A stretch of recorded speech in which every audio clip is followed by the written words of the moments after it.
Bon, allez, dis-nous tout. Allez, on va tout se dire. Donc normalement c'est bon. Tac. Ok, bon. In the canyon, that's where I long to be, with my 3 good companions, just my rifle, pony and me. J'ai surtout des images de rue, d'Alger, comme ça. Je suis quelqu'un qui est très attaché en fait à l'urbanisme, à l'architecture et en fait à la cacophonie d'une rue. C'est-à-dire que les rues d'Alger, typiquement la rue d'Idouche Mourad, c'est une rue que j'affectionne énormément parce que je trouve que c'est une rue qui finalement résume toute la société algérienne. Le trottoir, la plupart des personnes ne marchent pas sur le trottoir, il y a énormément de bruit, énormément de klaxons, mais il y a énormément de joie, de rire, de musique finalement qui s'échappe comme ça des boutiques.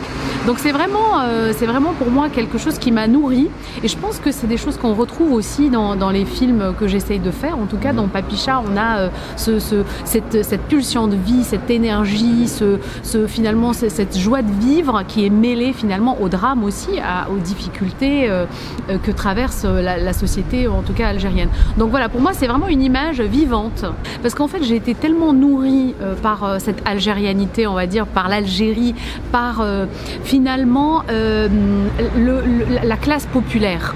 Parce qu'en fait moi j'ai vraiment vécu dans des quartiers très populaires à Alger, hein. J'ai vécu dans un quartier qui s'appelle en fait Bdjarrah.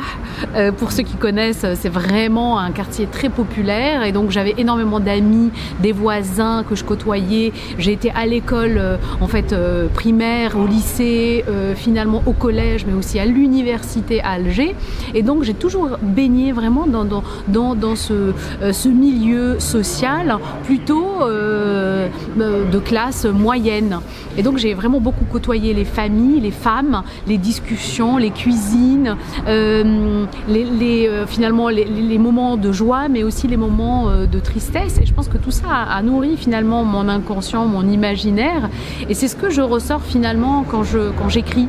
Quand j'écris, j'aime avoir des personnages riches dans la mesure où c'est des personnages qui ont des vrais problème, mais une vraie force aussi, de la résilience, de la force, comme le sont les femmes finalement algériennes, qui vivent dans des conditions quand même assez compliquées, dans la mesure où on essaie de s'émanciper de cette société non seulement patriarcale, mais aux différents problèmes socio-économiques, culturels qu'on connaît. Donc moi je puise finalement cette force-là, finalement cette réalité, ce côté documentaire, parce que moi je viens du documentaire. J'ai toujours été très proche de comment raconter la complexité de l'être humain avec un point de vue assez particulier. Donc peut-être que tout ça a nourri cette envie finalement de passer à la fiction et de raconter ces histoires. Mais je pense que c'est le réel et le point de vue finalement qui draine un peu toute la structure de mes histoires, en tout cas, et les personnages que je raconte au cinéma.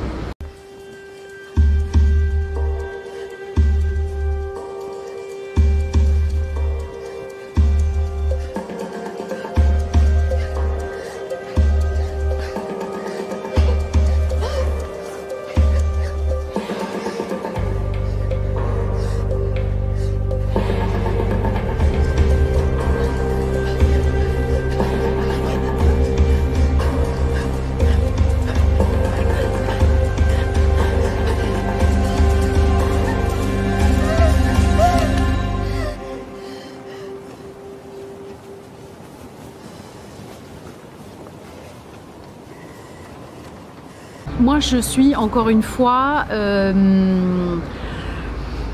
adepte des films coup de poing. C'est-à-dire que moi, j'aime bien, quand je vais au cinéma, ressortir transformée, transcendée, être émue, être bousculée, être en tout cas changée en 1h35, en 1h45. Je veux pas être pareil qu'au début, je veux bien vivre une expérience. Et donc c'est vrai que quand j'essaie d'écrire des films, j'essaie d'avoir des parcours comme ça de personnages. Et pour être au plus proche d'eux, ma façon à moi de les raconter, c'est d'être avec des plans très serré. D'une part parce que je trouve que c'est ce qui raconte le mieux le milieu féminin dans leur intimité. On est proche des visages, proche des corps, proche des peaux.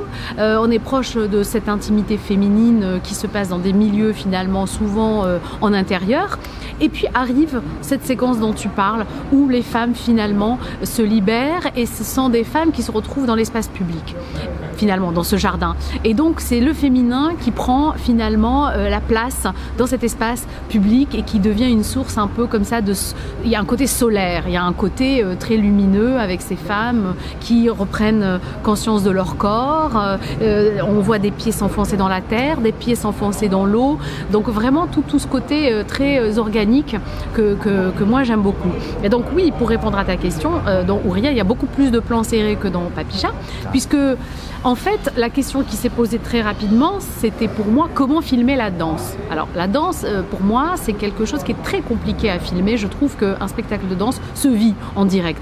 On ressent vraiment l'émotion des danseurs, on ressent l'énergie.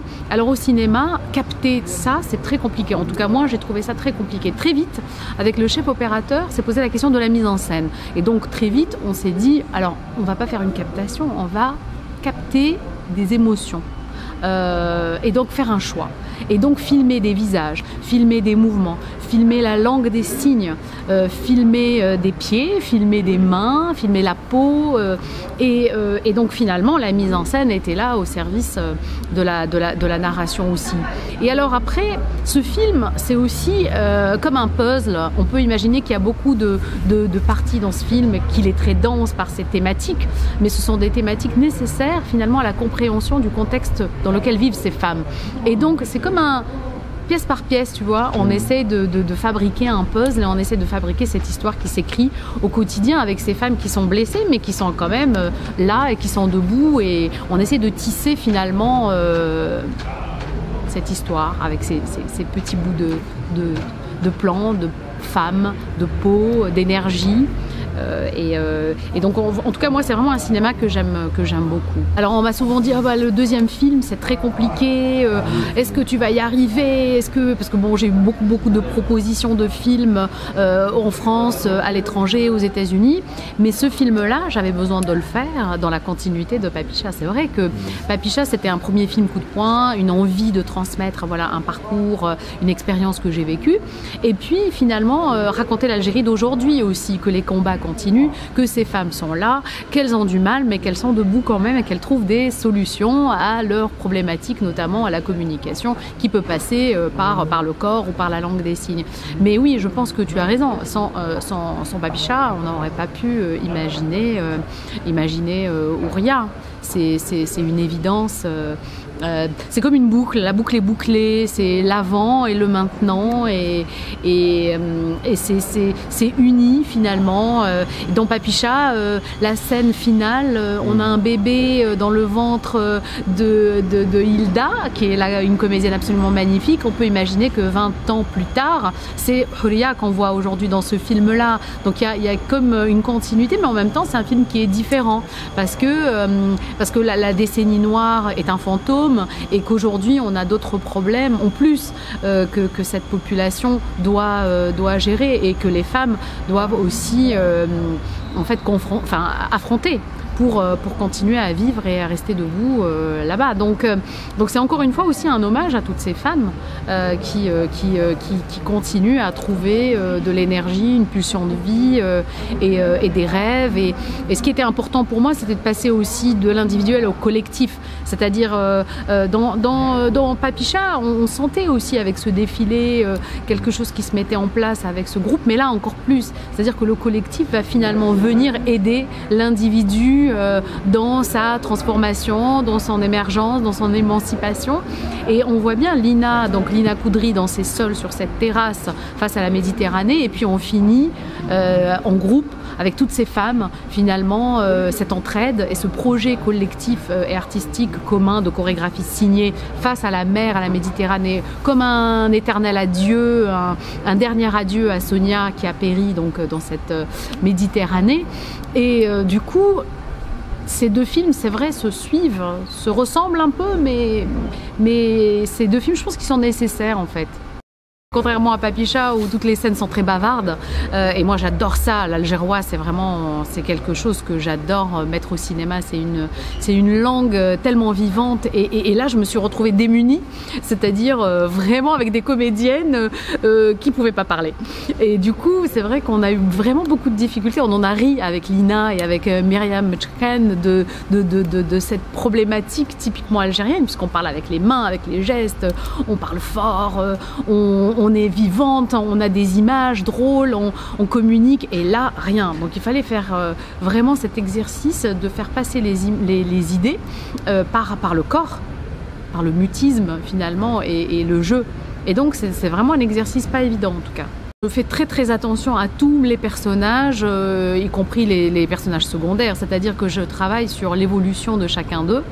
J'essaye d'avoir un arc finalement, que chacun d'eux puisse être transformé à la fin de l'expérience, à la fin de l'aventure, en bien ou en mal, mais en tout cas qu'il y ait une vraie évolution, un vrai changement, un vrai enrichissement, et c'est ce qui se passe avec tous les personnages. Si on essaie de les analyser, Lina est différente à la fin qu'au début. On a par exemple Nadia Kassi, elle est extraordinaire, elle se libère de quelque chose d'assez important, et donc du coup elle change aussi. L'avocate qui finalement refuse la demande de Lina et qui à la fin prend conscience et décide finalement d'affronter ses fantômes à elle aussi. Donc chaque personnage a comme ça une évolution, et ça c'est un travail d'écriture très pointilleux, et je pense qu'il vient aussi du documentaire, encore une fois avec cette envie d'aller chercher au fond de nous tous ce qui pourrait vraiment changer finalement en rencontrant les uns et les autres et en travaillant tous ensemble. Donc oui, dans l'écriture je passe vraiment énormément de temps et j'aime beaucoup aussi ce travail-là. Tu parlais de l'avocate, et il faut savoir qu'à un moment elle va défendre, enfin elle va aider Julia, ça prend du temps, et le déclic c'est que Julia lui montre des images. Donc d'elle, l'avocate, fut un temps où elle défendait les causes de toutes ces femmes. Et donc ça sera ma dernière question. Je trouve que cette séquence est particulièrement forte. Est-ce que toi, faire des films, c'est aussi peut-être parce qu'il y a eu des images qui t'ont manqué là, pour le coup, c'est les années 90, on va parler. Les images des années 90, est-ce qu'il y a des choses qui t'ont manqué? Et donc, tu as fini par fabriquer toi-même tes propres images, qui plus est, sur l'Algérie, qu'elle soit contemporaine ou celle des années 90, même si c'est encore de la contemporanéité. Est-ce qu'il y a de ça? Est-ce que tu cherches les images? Oui, il y a ces images que je cherche, mais il y a aussi une richesse. Moi, c'est la richesse que je trouve de la société algérienne, de ces femmes, de ces hommes, de finalement je parlais de la rue d'Alger, c'est cinématographique. Tout est presque cinématographique, de cette énergie qui est amenée par les comédiens. Et donc moi, c'est vraiment toute cette énergie que j'aime et que j'ai envie de transmettre à travers les films. Donc oui, c'est des images que je fabrique, mais c'est surtout une volonté de mettre vraiment en avant toute cette richesse qui est en plus cinématographique. Donc moi je suis absolument heureuse d'aller puiser finalement dans cet inconscient que moi j'ai emmagasiné quand j'ai vécu en Algérie les 20 premières années de ma vie. Quand même, ça marque. Pour moi, c'est les vraies premières expériences, et c'est ce qui marque le plus. Donc 20 ans dans une société, donc moi il y a vraiment des choses qui sont restées ancrées. Et donc c'est tout ça aussi que j'ai envie de retranscrire un peu à ma façon au cinéma. That's where I long to be, with my 3 good companions, just my rifle